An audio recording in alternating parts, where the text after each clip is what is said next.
I'd like to tell you about the strangest secret in the world. Some years ago, the late Nobel Prize-winning Dr. Albert Schweitzer was being interviewed in London, and a reporter asked him, "Doctor, what's wrong with men today?" And the great doctor was silent a moment, and then he said, "Men simply don't think." It's about this that I want to talk with you. We live today in a golden age. This is an era that man has looked forward to, dreamed of, and worked toward for thousands of years. But since it's here, we pretty well take it for granted. We in America are particularly fortunate to live in the richest land that ever existed on the face of the earth, a land of abundant opportunity for everyone. But do you know what happens? Well, let's take 100 men who start even at the age of 25. Do you have any idea what will happen to those men by the time they're 65? These 100 men who all start even at the age of 25 believe they're going to be successful. If you asked any one of these men if he wanted to be a success, he'd tell you he did. And you'd notice that he was eager toward life, that there was a certain sparkle to his eye, an erectness to his carriage, and life seemed like a pretty interesting adventure to him. But by the time they're 65, 1 will be rich. 4 will be financially independent. 5 will still be working. 54 will be broke.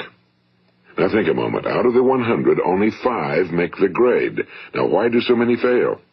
What has happened to the sparkle that was there when they were 25? What's become of the dreams, the hopes, the plans? And why is there such a large disparity between what these men intended to do and what they actually accomplished? When we say about 5% achieve success, we have to define success. And here's the best definition I've ever been able to find. Success is the progressive realization of a worthy ideal. If a man is working toward a predetermined goal and knows where he's going, that man is a success. If he's not doing that, he's a failure. Success is the progressive realization of a worthy ideal. Rollo May, the distinguished psychiatrist, wrote a wonderful book called Man's Search for Himself. And in this book he says, the opposite of courage in our society is not cowardice. It is conformity. And there you have the trouble today. It's conformity, people acting like everyone else without knowing why, without knowing where they're going. Now think of it. In America right now, there are over 18 million people 65 years of age and older. And most of them are broke. They're dependent on someone else for life's necessities. Now, we learn to read by the time we're 7. We learn to make a living by the time we're 25. Usually by that time, we're not only making a living, we're supporting a family. And yet, by the time we're 65, we haven't learned how to become financially independent in the richest land that has ever been known. Why? We conform. And the trouble is that we're acting like the wrong percentage group, the 95 who don't succeed. Now, why do these people conform? Well, they really don't know. These people believe that their lives are shaped by circumstances, by things that happen to them, by exterior forces. They're outer-directed people. A survey was made one time that covered a lot of men, working men, and these men were asked, "Why do you work? Why do you get up in the morning?" 19 out of 20 had no idea. If you ask them, they'll say, well, everyone goes to work in the morning, and that's the reason they do it, because everyone else is doing it.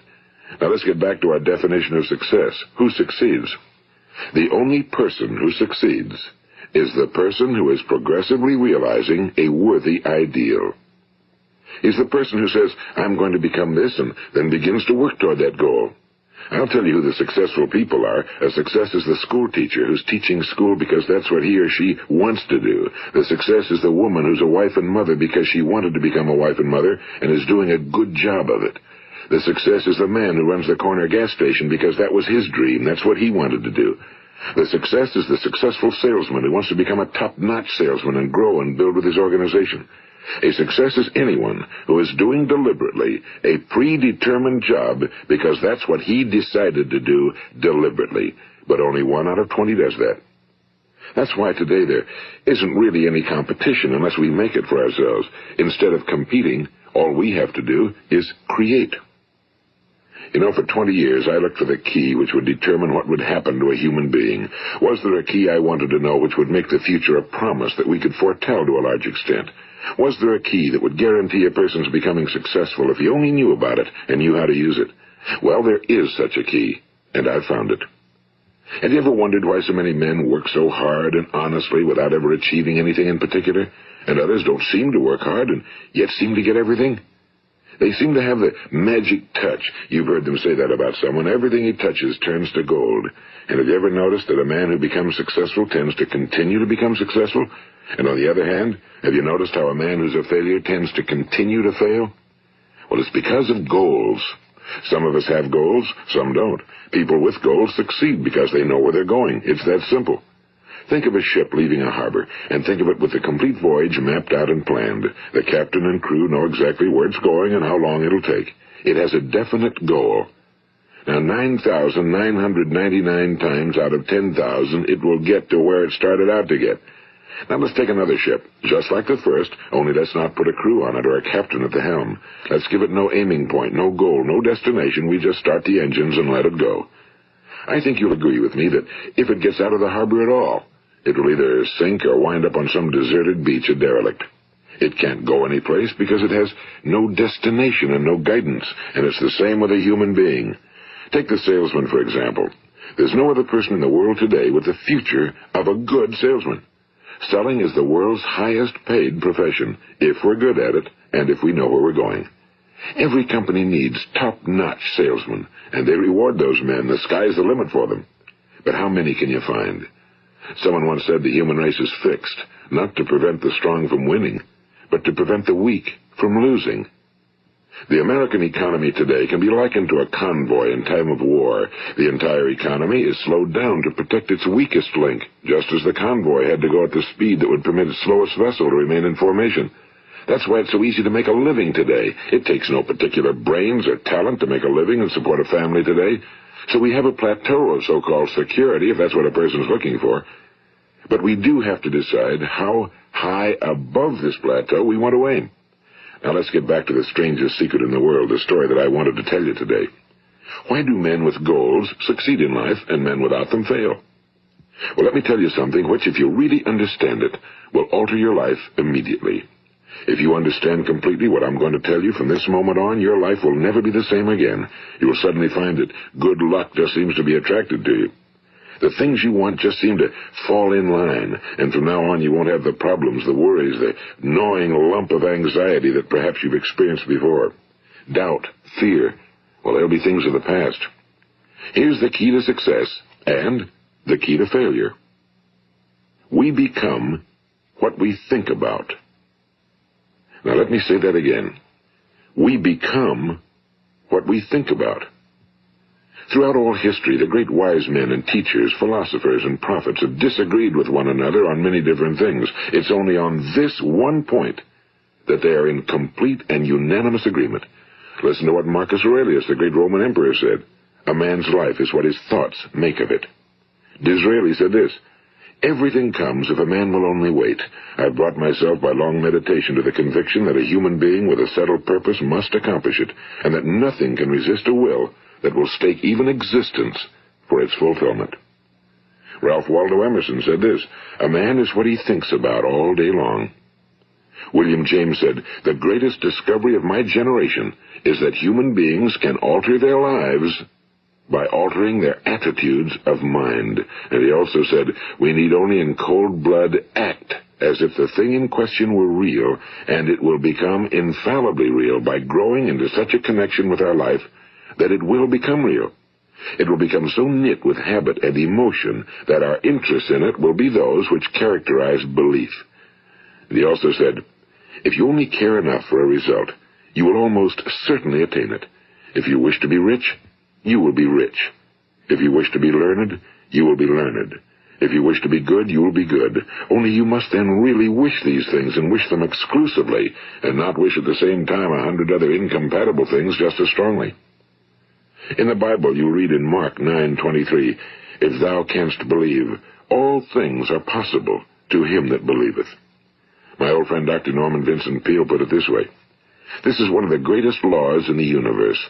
Fervently do I wish I had discovered it as a very young man. It dawned upon me much later in life, and I found it to be one of the greatest, if not my greatest discovery outside of my relationship to God. The great law, briefly and simply stated, is that if you think in negative terms, you will get negative results.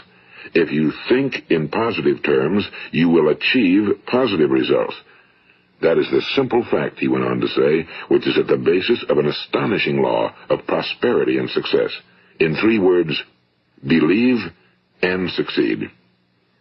William Shakespeare put it this way: our doubts are traitors and make us lose the good we oft might win by fearing to attempt. George Bernard Shaw said, people are always blaming their circumstances for what they are. I don't believe in circumstances. The people who get on in this world are the people who get up and look for the circumstances they want, and if they can't find them, make them. Well, it's pretty apparent, isn't it? And every person who discovered this for a while believed that he was the first one to work it out. We become what we think about. Now, it stands to reason that a person who's thinking about a concrete and worthwhile goal is going to reach it, because that's what he's thinking about, and we become what we think about. Conversely, the man who has no goal, who doesn't know where he's going, and whose thoughts must therefore be thoughts of confusion and anxiety and fear and worry, becomes what he thinks about. His life becomes one of frustration and fear and anxiety and worry. And if he thinks about nothing, he becomes nothing. Now, how does it work? Why do we become what we think about? Well, I'll tell you how it works as far as we know. Now, to do this, I want to tell you about a situation that parallels the human mind. Suppose a farmer has some land, and it's good fertile land. Now, the land gives the farmer a choice. He may plant in that land whatever he chooses. The land doesn't care. It's up to the farmer to make the decision. Now, remember, we're comparing the human mind with the land because the mind, like the land, doesn't care what you plant in it. It will return what you plant, but it doesn't care what you plant. Now, let's say that the farmer has 2 seeds in his hand. One is a seed of corn. The other is nightshade, a deadly poison. He digs 2 little holes in the earth, and he plants both seeds, one corn, the other nightshade. He covers up the holes, waters, and takes care of the land, and what will happen? Invariably, the land will return what's planted. As it's written in the Bible, as ye sow, so shall ye reap. Now remember, the land doesn't care. It'll return poison in just as wonderful abundance as it will corn. So up come the 2 plants, one corn, one poison. Now, the human mind is far more fertile, far more incredible and mysterious than the land, but it works the same way. It doesn't care what we plant. Success, failure. A concrete, worthwhile goal, or confusion. Misunderstanding, fear, anxiety, and so on. But what we plant, it must return to us. You see, the human mind is the last great unexplored continent on Earth. It contains riches beyond our wildest dreams. It will return anything we want to plant. Now, you might say, well, if that's true, why don't people use their minds more? Well, I think they figured out an answer to that one, too. Our mind comes as standard equipment at birth. It's free, and things that are given to us for nothing we place little value on. Things that we pay money for, we value. The paradox is that exactly the reverse is true. Everything that's really worthwhile in life came to us free. Our minds, our souls, our bodies, our hopes, our dreams, our ambitions, our intelligence, our love of family and children and friends and country, all these priceless possessions are free. But the things that cost us money are actually very cheap and can be replaced at any time. A good man can be completely wiped out and make another fortune. He can do that several times. Even if our home burns down, we can rebuild it. But the things we got for nothing, we can never replace. The human mind isn't used because we take it for granted. Familiarity breeds contempt. It can do any kind of job we assign to it, but generally speaking, we use it for little jobs instead of big, important ones. Universities have proved that most of us are operating on about 10% or less of our abilities. So decide now, what is it you want? Plant your goal in your mind. It's the most important decision you'll ever make in your entire life. What is it you want? Do you want to be an outstanding salesman? A better worker at your particular job? Do you want to go places in your company, in your community? Do you want to get rich? All you've got to do is plant that seed in your mind, care for it, work steadily toward your goal, and it will become a reality. It not only will, there's no way that it cannot. You see, that's a law, like the laws of Sir Isaac Newton, the laws of gravity. If you get on top of a building and jump off, you'll always go down. You'll never go up, and it's the same with all the other laws of nature. They always work. They're inflexible. Think about your goal in a relaxed, positive way. Picture yourself in your mind's eye as having already achieved this goal. See yourself doing the things you will be doing when you've reached your goal. Ours has been called the phenobarbital age, the age of ulcers and nervous breakdowns and tranquilizers. At a time when medical research has raised us to a new plateau of good health and longevity, far too many of us worry ourselves into an early grave trying to cope with things in our own little personal ways without learning a few great laws that will take care of everything for us. These things we bring on ourselves through our habitual way of thinking. Every one of us is the sum total of his own thoughts. He is where he is because that's exactly where he really wants to be, whether he'll admit that or not. Each of us must live off the fruit of his thoughts in the future, because what you think today and tomorrow, next month and next year, will mold your life and determine your future. You're guided by your mind. I remember one time I was driving through eastern Arizona, and I saw one of those giant earth-moving machines roaring along the road at about 35 miles an hour with what looked like 30 tons of dirt in it. A tremendous, incredible machine, and there was a little man perched way up on top with the wheel in his hands guiding it. And as I drove along, I was struck by the similarity of that machine to the human mind. Just suppose you're sitting at the controls of such a vast source of energy. Are you going to sit back and fold your arms and let it run itself into a ditch? Or are you going to keep both hands firmly on the wheel and control and direct this power to a specific, worthwhile purpose? It's up to you. You're in the driver's seat. You see, the very law that gives us success is a two-edged sword. We must control our thinking. The same rule that can lead a man to a life of success, wealth, happiness, and all the things he ever dreamed of for himself and his family. That very same law can lead him into the gutter. It's all in how he uses it, for good or for bad. This is the strangest secret in the world. Now, why do I say it's strange, and why do I call it a secret? Actually, it isn't a secret at all. It was first promulgated by some of the earliest wise men, and it appears again and again throughout the Bible, but very few people have learned it, understand it. That's why it's strange, and why for some equally strange reason it virtually remains a secret. I believe that you could go out and walk down the main street of your town and ask one man after another what the secret of success is, and you probably wouldn't run into one man in a month who could tell you. Now, this information is enormously valuable to us if we really understand it and apply it. It's valuable to us not only for our own lives, but the lives of those around us, our families, employees, associates, and friends. Life should be an exciting adventure. It should never be a bore. A man should live fully, be alive. He should be glad to get out of bed in the morning. He should be doing a job he likes to do because he does it well. One time I heard Grove Patterson, the great late editor-in-chief of the Toledo Daily Blade, make a speech, and as he concluded his speech, he said something I've never forgotten. He said, "My years in the newspaper business have convinced me of several things. Among them, that people are basically good, and that we came from someplace, and we're going someplace. So we should make our time here an exciting adventure. The architect of the universe didn't build a stairway leading nowhere." And the greatest teacher of all, the carpenter from the plains of Galilee, gave us the secret time and time again. As ye believe, so shall it be done unto you. I've explained the strangest secret in the world and how it works. Now, on this side, I want to explain how you can prove to yourself the enormous returns possible in your own life by putting this secret to a practical test. I want you to make a test that will last 30 days. It isn't going to be easy, but if you'll give it a good try, it will completely change your life for the better. Now, back in the 17th century, Sir Isaac Newton, the English mathematician and natural philosopher, gave us some natural laws of physics which apply as much to human beings as they do to the movement of bodies in the universe.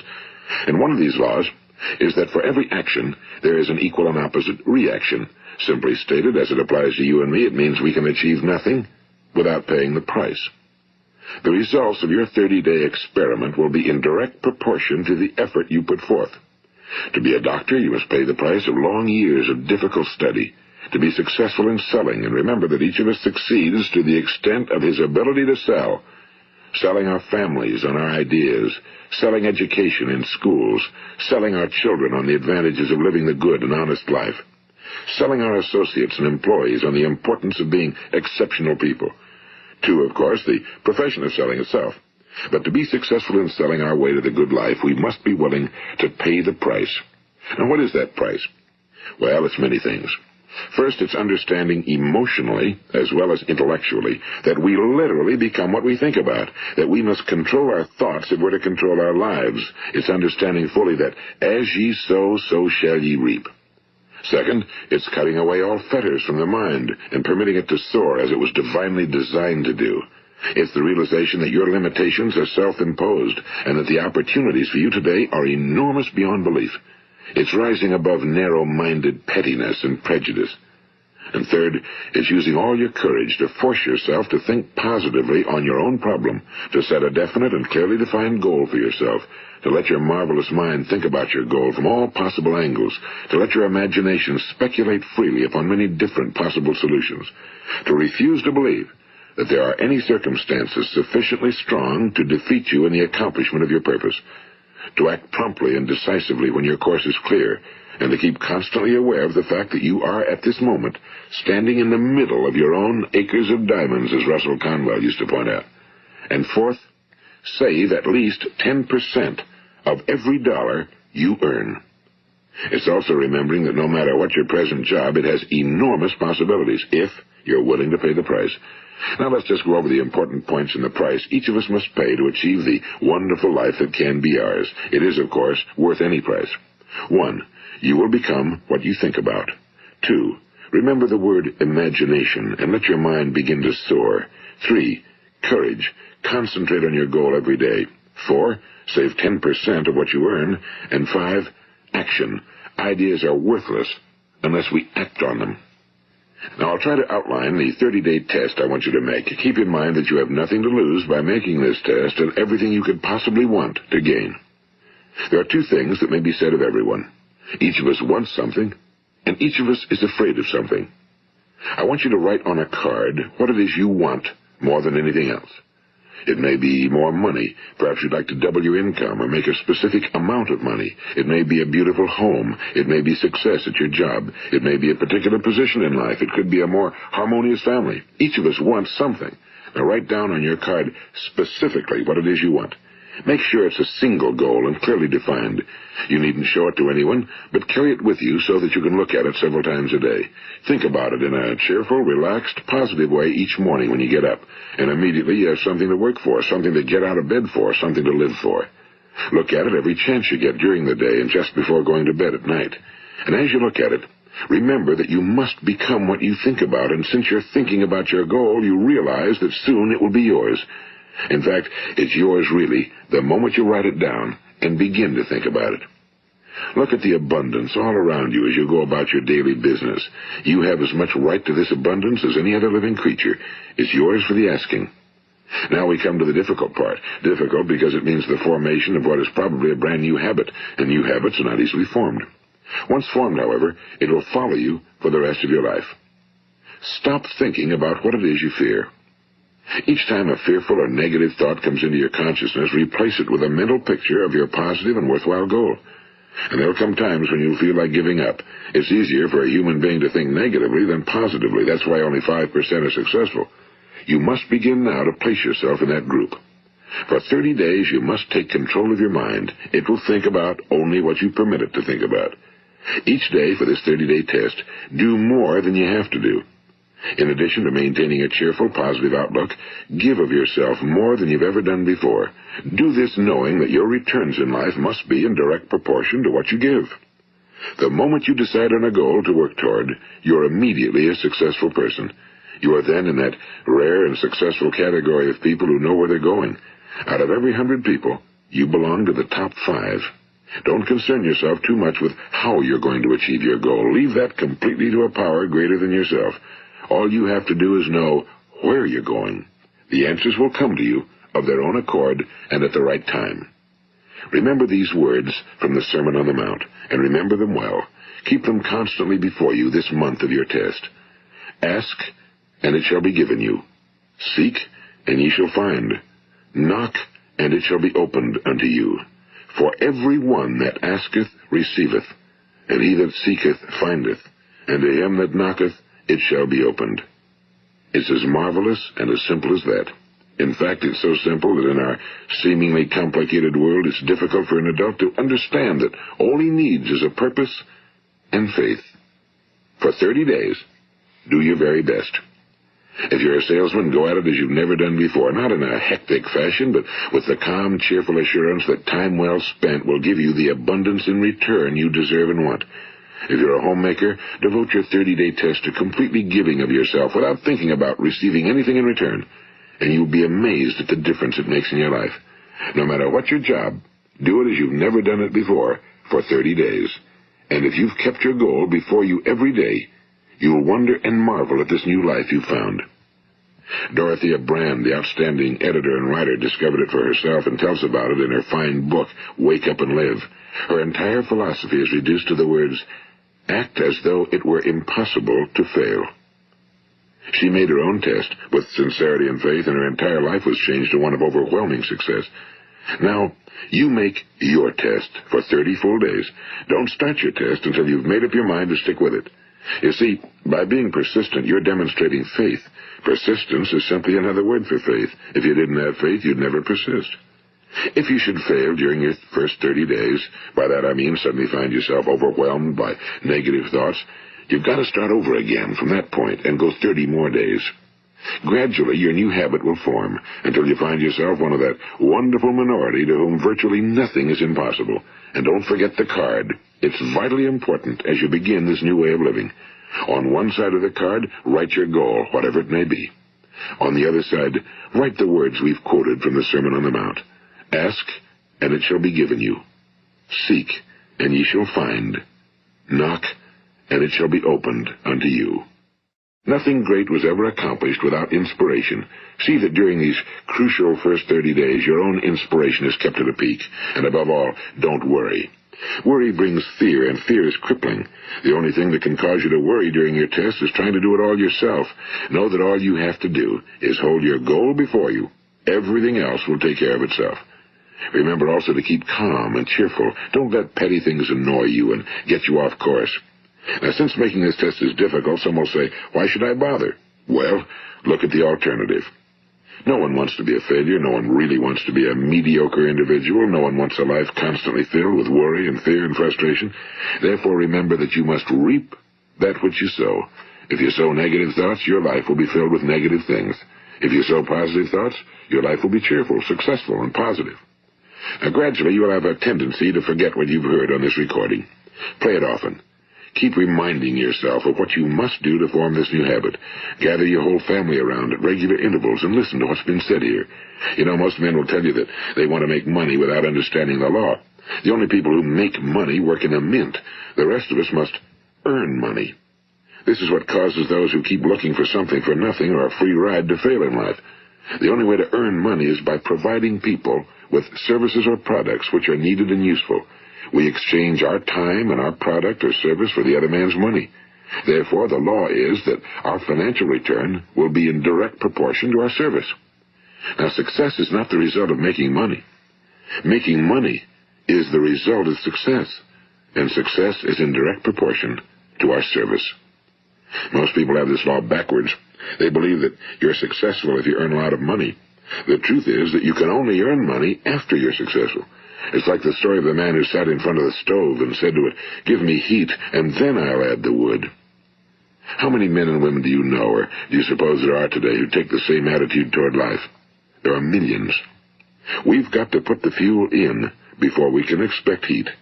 Likewise, we've got to be of service first before we can expect money. Don't concern yourself with the money. Be of service, build, work, dream, create. Do this, and you'll find there's no limit to the prosperity and abundance that will come to you. Prosperity, you know, is founded upon a law of mutual exchange.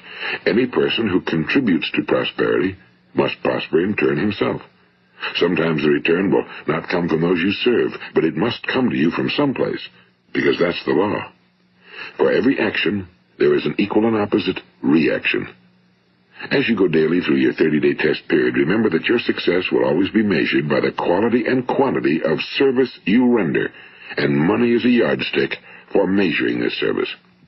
No man can get rich himself unless he enriches others. Now, there are no exceptions to a law. You can drive down any street in America and from your car estimate the service that's being rendered by the people living on that street. Had you ever thought of this yardstick before? It's interesting. Some, like ministers and priests and other devoted people, measure their returns in the realm of the spiritual, but again, their returns are equal to their service. Once this law is fully understood, any thinking person can tell his own fortune. If he wants more, he must be of more service to those from whom he receives his return. If he wants less, he has only to reduce his service. This is the price you must pay for what you want. If you believe you can enrich yourself by deluding others, you can end only by deluding yourself. It may take some time, but just as surely as you breathe, you'll get back what you put out. Don't ever make the mistake of thinking you can avert this. It's impossible. The prisons and the streets where the lonely walk are filled with people who tried to make new laws just for themselves. We may avoid the laws of man for a while, but there are greater laws that cannot be broken. An outstanding medical doctor recently pointed out 6 steps that will help you realize success. 1. Set yourself a definite goal. 2. Quit running yourself down. 3. Stop thinking of all the reasons why you cannot be successful and instead think of all the reasons why you can. 4. Trace your attitudes back through your childhood and try to discover where you first got the idea you couldn't be successful, if that's the way you've been thinking. 5. Change the image you have of yourself by writing out a description of the person you would like to be. And 6. Act the part of the successful person you have decided to become. The doctor who wrote those words is a noted West Coast psychiatrist, Dr. David Harold Fink. Do what the experts since the dawn of recorded history have told you you must do. Pay the price by becoming the person you want to become. It's not nearly as difficult as living unsuccessfully. Make your 30-day test, then repeat it again, and each time it will become more a part of you until you'll wonder how you could ever have lived any other way. Live this new way and the floodgates of abundance will open and pour over you more riches than you may have dreamed existed. Money? Yes, lots of it. But what's more important, you'll have peace. You'll be in that wonderful minority who lead calm, cheerful, successful lives. Start today. You have nothing to lose, but you have a whole life to win. This is Earl Nightingale, and thank you.